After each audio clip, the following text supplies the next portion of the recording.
সুপ্ৰভাত। গীতাত আছে জীৱনৰ সাৰাংশ। গীতাৰ কিছুমান অমূল্য উপদেশেৰে আজি আপুনিও আৰম্ভ কৰক দিনটো। সকলোকে সুপ্ৰভাত জনাই আৰম্ভ কৰিবলৈ লৈছোঁ প্ৰাগ নিউজ ডিজিটেলৰ বিশেষ অনুষ্ঠান জীৱন মাধুৰী।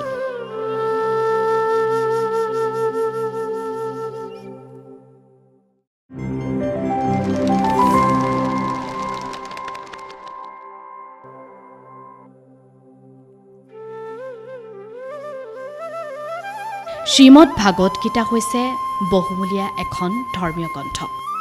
আপুনি নিশ্চয় বয়োজ্যেষ্ঠসকলে কোৱা শুনিছে যে গীতাত জীৱনৰ সাৰাংশ আছে। শ্ৰীকৃষ্ণই মহাভাৰতৰ যুদ্ধত অৰ্জুনক কিছুমান উপদেশ দিছিল, যাৰ ফলত অৰ্জুনৰ বাবে সেই যুদ্ধখন জয় কৰাটো সহজ হৈ পৰিছিল। গীতাৰ কিছুমান শিক্ষা আপোনাৰ জীৱনত অন্তৰ্ভুক্ত কৰিলে আপুনিও নিজৰ লক্ষ্যত উপনীত হ'ব পাৰিব। জীৱনৰ উন্নতি, জীৱনটো সুনিয়ন্ত্ৰিত আৰু সুন্দৰ কৰি তুলিবলৈ গীতাৰ এই উপদেশ আমি প্ৰতি মুহূৰ্ততে মনত ৰখা উচিত। গীতাৰ এই উপদেশ বা বাক্যসমূহনো কি কি? আজি জীৱন মাধুৰীৰ এই খণ্ডটোৰ জৰিয়তেই জানোচোন আহক। প্ৰথম কথা, জন্মৰ সময়ত সকলোৱে খালী হাত লৈ এই সুন্দৰ পৃথিৱীখনলৈ আহে। প্ৰতিজন মানুহেই পৃথিৱীত এটা নিৰ্দিষ্ট লক্ষ্যৰ প্ৰতি লক্ষ্য ৰাখিয়ে জন্ম হয়।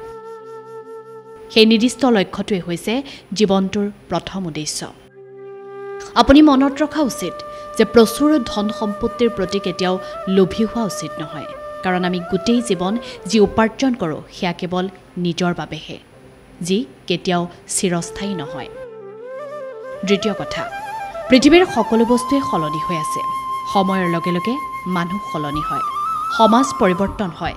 এতিয়া কথাটো হ'ল যে পৰিৱৰ্তনশীলতাই একমাত্ৰ স্থিৰ তথ্য।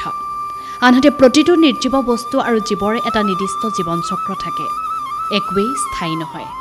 এয়াও জীৱনৰ মৌলিক সত্যই। তৃতীয়তে, আমাৰ শৰীৰ পঞ্চ ইন্দ্ৰিয়ৰে গঠিত। ইয়াৰ ক্ষয় আছে, যদিও আত্মাৰ কোনো ক্ষয় নাই। শৰীৰ মৰে, কিন্তু আত্মা অমৰ।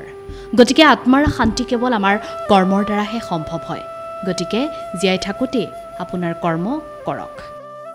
চতুৰ্থতে, যিজন ব্যক্তিয়ে কেৱল নিজৰ দুখক আঁকোৱালি লয় তেওঁ নিজৰ জীৱনটো শক্তিহীনভাৱেই কটায়, কিন্তু যিজন ব্যক্তিয়ে সমগ্ৰ সমাজৰ দুখত জীৱন কটায় তেওঁ প্ৰকৃততেই শক্তিশালী হয়। পঞ্চমতে, মোৰ ওচৰত কোনো নাই, মোৰ পিছে পিছে কোনো নাই বা কোনো নাযায়, কিন্তু যেতিয়া ধৰ্ম আৰু অধৰ্মৰ মাজত যুদ্ধ হয় তেতিয়া মই স্বাভাৱিকতেই ধৰ্মৰ পক্ষত থিয় দিয়াটো উচিত। সঁচাকৈয়ে গীতাৰ যদি এই অমূল্য বাণী আৰু উপদেশসমূহ আপুনি আপোনাৰ জীৱনত অৱলম্বন কৰে তেন্তে আপোনাৰ জীৱনটো জীপাল হৈ পৰাটো নিশ্চিত। গতিকে আপোনাৰ জীৱনটো জীপাল কৰি তোলাৰ উদ্দেশ্যেৰে প্ৰাগ নিউজ ডিজিটেলে হাতত লৈছে এই ব্যতিক্ৰমী অনুষ্ঠান জীৱন মাধুৰী। গতিকে প্ৰতিদিনে পুৱা 7:30 বজাত প্ৰাগ ডিজিটেলত চাবলৈ নাপাহৰিব আমাৰ নতুন আৰু ব্যতিক্ৰমী অনুষ্ঠান জীৱন মাধুৰী। জীৱন মাধুৰী উপভোগ কৰক আৰু আপোনাৰ দিনটো তথা জীৱনটো আধ্যাত্মিকভাৱেৰে জীপাল কৰি তোলক।